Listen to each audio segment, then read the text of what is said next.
नमस्कार, मैं हूं विजय और आप देख रहे हैं यूपी न्यूज।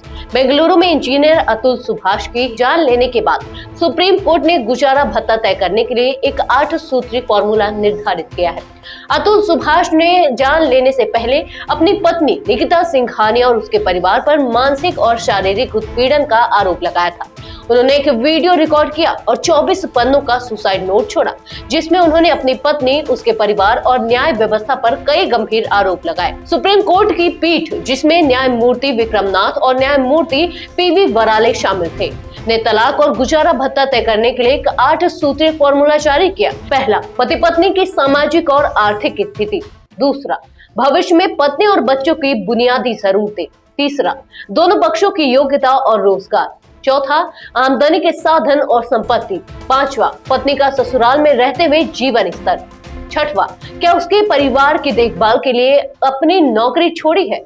सातवां, नौकरी न करने वाली पत्नी के लिए कानूनी लड़ाई के लिए उचित राशि।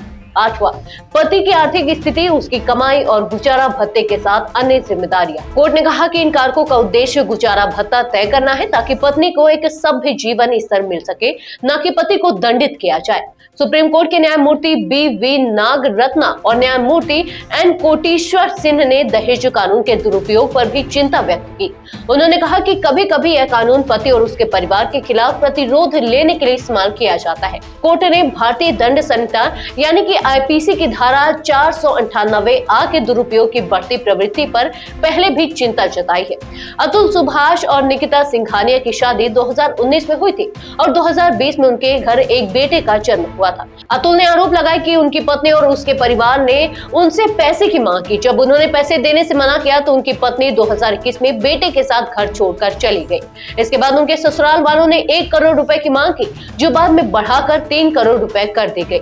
अतुल ने कहा कि इन दबावों के कारण वह मानसिक तनाव का शिकार हो गए और न्याय व्यवस्था से निराश हो गए।